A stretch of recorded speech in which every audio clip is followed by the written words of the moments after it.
Hello, bonjour, and konnichiwa. Welcome to the Tricultural Universe. This is another episode of Cultivating Your Vocabulary. I'm your coach, Kaz. In the previous video, I explained the etymology of the word source and how its meaning and pronunciation can be very different depending on the language you are speaking. For instance, if you say un retour aux sources in French, it means you are going back to your roots or going back to basics. As for the pronunciation in Japanese, sosu can either be source or sauce, so it can be confusing when you hear the word in that language. In this video, I'd like to introduce another word that we hear in English, French, and Japanese. As before, we'll first check its pronunciation in 3 languages, then its etymology and meanings, also in 3 languages, and finally we'll take a look at other related words in English. You will find out that even though it's the same word, its pronunciation and usage is quite different in each language. And today's word is location. How do you pronounce this word? In American English, it's location. Location. In French, it's location. Location. And finally, in Japanese, it's location. Location.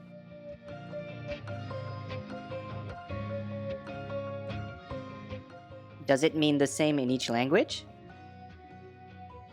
Actually, it has very different meanings. What does it mean in each language? Let's first find out its etymology. Let's take a look at the origin of the word location. Location comes from the Latin word locatio, which means a placing. It also comes from the verb locare, which means to place, put, and set. It has the same prefix as local, such as local food. Takoyaki is Osaka's local food. From local, we have also the word locale, which sounds like low calorie.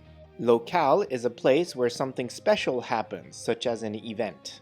The E at the end stresses the last syllable. It's the same for moral and morale. Finally, locomotive is an old-fashioned train.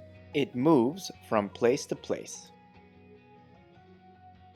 Next, let's look at other words, but this time we're going to look at location as a suffix. The first word is echolocation. Dolphins, bats, and other animals determine the location of objects using reflective sound.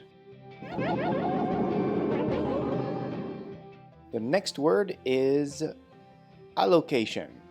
For example, time allocation. If you have 24 hours, how do you allocate time? In IT, we use allocation when we talk about memory allocation. And the third word is collocation. In grammar, collocation is 2 or more words that usually go well together. For example, hard work.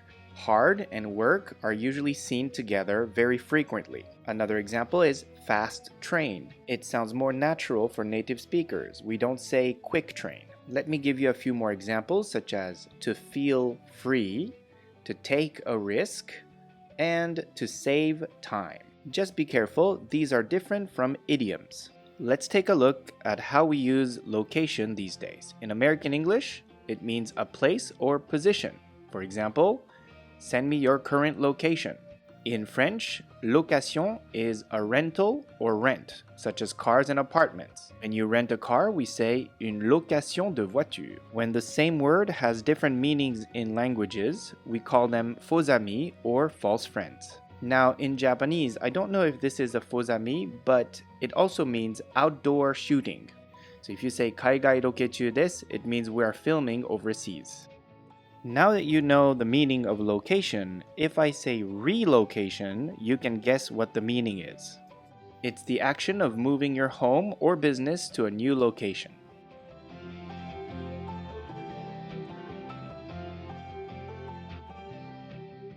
Now you know the meaning of this word and its pronunciation in 3 languages. It was interesting how one word has a different meaning in each language. Here's the conclusion to this video. As we demonstrated, you can learn a lot from just one common word in 3 languages. Not only did we learn the origin of the word location, which means place, we also learned something about how its usage is different in French and Japanese. We also discovered other related words such as local, echolocation, and relocation. In addition, in French, if you say mise en location, it means available for rent or leased. In Japanese, it's chintai or rentaru. So if you say cet appartement est mis en location, it means this apartment is available for rent. I hope you enjoyed this video and that you learned something. If you did, please hit the like button, share, and comment. Also, please consider subscribing to this channel for more content like this one, and hit the notification bell so you don't miss the next video. Catch you in the next video. あ、bientôt! では皆さん、また次回お会いしましょう。